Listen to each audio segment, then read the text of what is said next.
Welcome to the Child Care Director's Chair, the podcast for bold educators who are ready to lead, grow, and shake things up in early childhood education.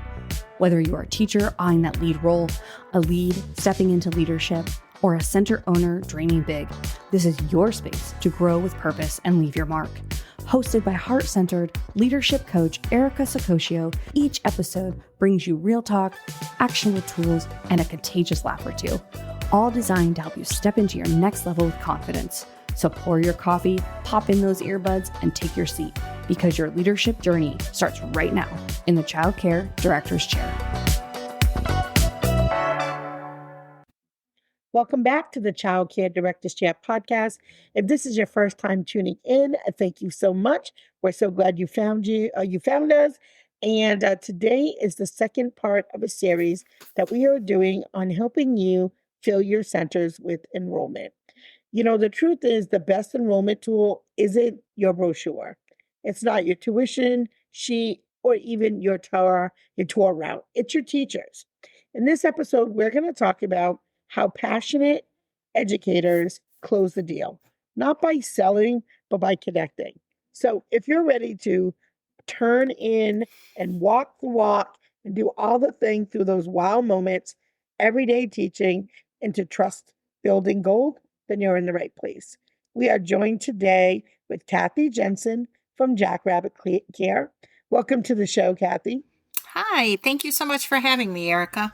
I don't know why I'm so tongue twisted today. I don't know if it's the heat or what, but I am so happy to have you on. And, you know, for folks who haven't listened before, you've run childcare centers, a dance studio, all the things. And you've been in this position where you've had to sell your center to families. So Yes. let's share the best of what you got. So talk a little bit about your process and how you have included your teachers in either giving tours, talking to families during the tours. So I think the biggest thing is making your teachers part of building your culture from the beginning. So in a previous episode, we talked about developing core values together with your whole team, including your teachers. And everyone then is part of building the culture and the way that it is run in every part of your center, from working in the classroom with children to, out in the community and selling or trying to get enrollments. So my teachers, typically they don't do tours, but I don't shy away. I'm a little bit different than most. I do not do tours during hours where the children are in the building. I do them after school, and I basically state to parents that it is for our children's safety, and children's safety is our top priority. So I don't really get much pushback from it, but I invite them to come like right after school finishes. So teachers, they're in cleaning up their classrooms, prepping for the next day. And as I'm, I typically start out with a tour. I'm popping in. Oh, this is Miss Teresa. She's one of our instructors. And they have a second to say, hi, so nice to meet you. And that's a great way. If you can. I know a lot of centers do it during the day, and teachers are engaged with their classes, which is great, because that's what we want parents to also see too. But starting them from building the culture from the ground up, being that it takes a team, it takes all of us to make our center run daily. Yeah. So it's huge to have them part of it. I've seen, and I'm sure you have as well, teachers connect with families in a way that feels natural. Mm-hmm. What do you think makes their passion shine through those interactions? I think, again, when it's not just about talking the talk. Again, it's walking the walk. So we are respectful of children, watching teachers when they're interacting with their students, maybe greeting them at the door when they're dropped off, that they get down on their level I notice just authentically, all of my teachers at my school do that. When we greet students, we're down at their level. And just the way that a parent can see how the child really reacts to the teacher, how comfortable they may feel and safe, and in turn that'll make your parents feel comfortable and safe with your teachers. Yeah. I think it's important too that we really try to help them be their authentic self because that's Hmm. who they're going to see, right? You want to make Right. sure on the tours that they're not feeling like too salesy or rehearsed. Yes. Now, do your families come in like once a child's enrolled? Do the families then have the opportunity to interact and see the class in action, or Not typically. My program's a little different. We are 2.5, so we do like young twos class through kindergarten. So we okay, don't have infants and toddlers. We run on a regular school year. So in okay. August, we have what we call back to school days, and Mm, that's a big time where teachers are in the classroom, and it's like a time frame of a couple hours. They can come yeah, in, the children can play, the parents can talk with the teachers. Um, don't be afraid. This brings this up for me. Don't be afraid to let your teachers talk to your parents. mhm, Erica, you just said about being their authentic self. And this is where they're going to start building that relationship.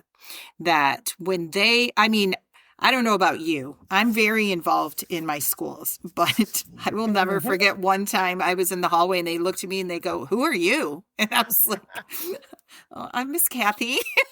But it was like, to them, Miss Teresa was it, right?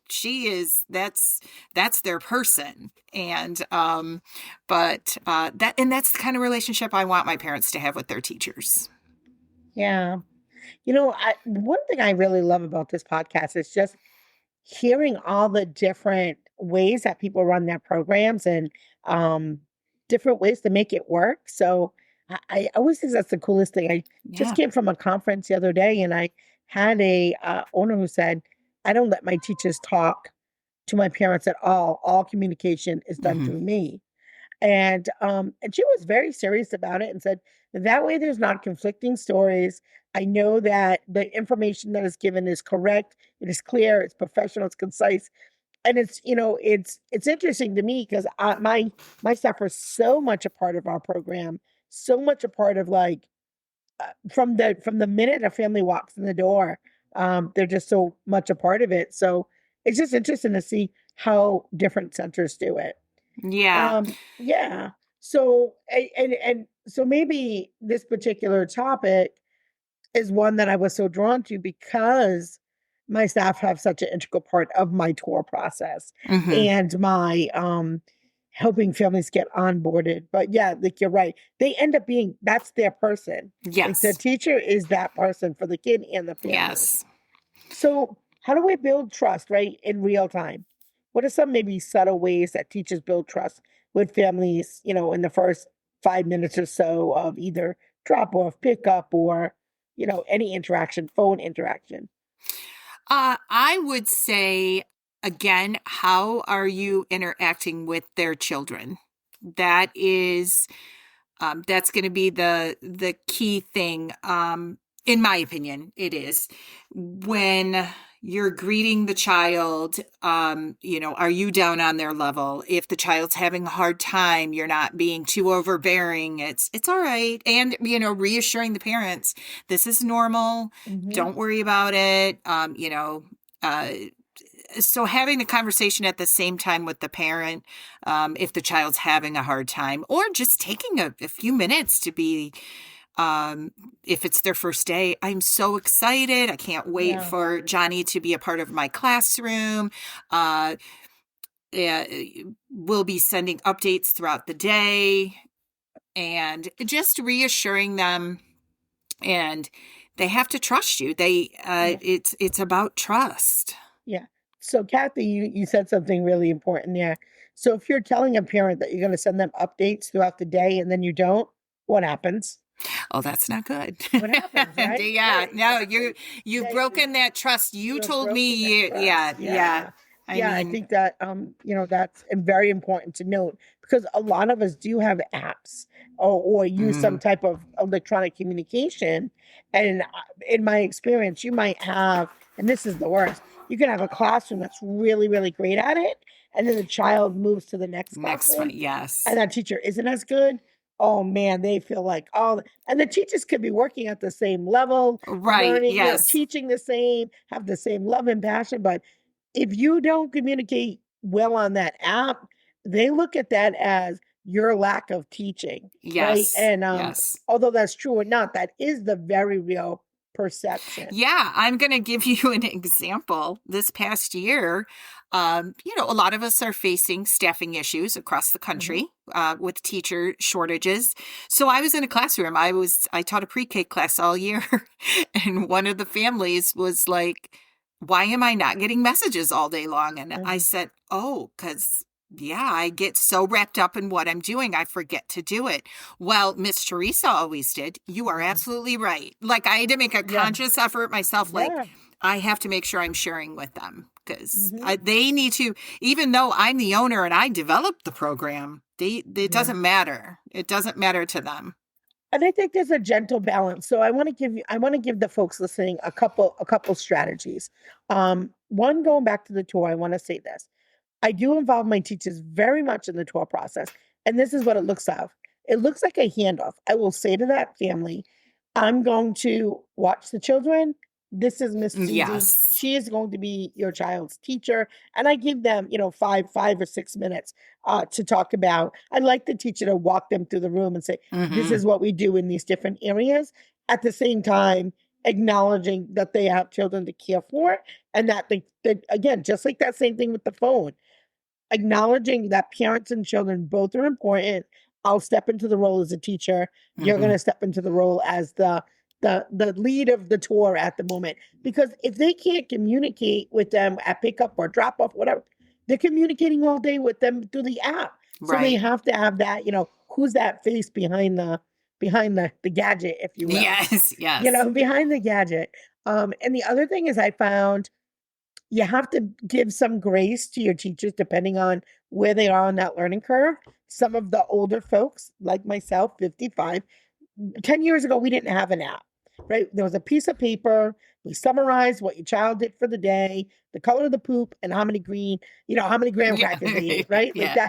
that was reality. The younger generation is very used to technology tools, and it takes them 2 seconds. They take a picture, and my daughter texts with her thumbs. I'm still here with my pointer finger. And I'm like, how do you do that? So have some grace with your teachers. And if you have the ability to have an ed coordinator or a director or an office person who can step in the role for, whether it's reading a story, it could be outside time. The kids are Hmm. playing outside for an hour. I could step outside for an hour to give my teacher time to send meaningful communications to your families. You have to think about what the priorities are, what the expectations, what their job responsibilities are. If that's part of their responsibilities, and then you're on them for not doing it, but you didn't give them time, that's a reflection of you. Yes. So you can't say your core values are family, but you don't communicate. Right? Right. You have to make sure those things are in place. So, Yes. Kathy, how do schools reinforce that connection after a visit, especially through communication tools or follow up? And I know we touched on this on the episode that we did earlier, but maybe you talk about this a little bit. The communication, you're meaning between when they toured Yeah, and like after they toured, but maybe they sure. haven't really started yet. Yeah. I keep an open line of communication. They're entered into our system. And with Jackrabbit Care, which we utilize at my school also, their information gets entered in right away. And then they will go on a list where, like, if I am sending out newsletters, things like that, I'm also sending it to them through email and checking in with them, especially if you're having a big gap or if they're still deciding if they haven't decided yet whether or not. Good to keep your name there. Yeah, yep. But the lines of communication, not just, oh, great, you enrolled, and we'll worry about you in 2 months when school starts, or that class Yeah. starts, or your child is old enough to start.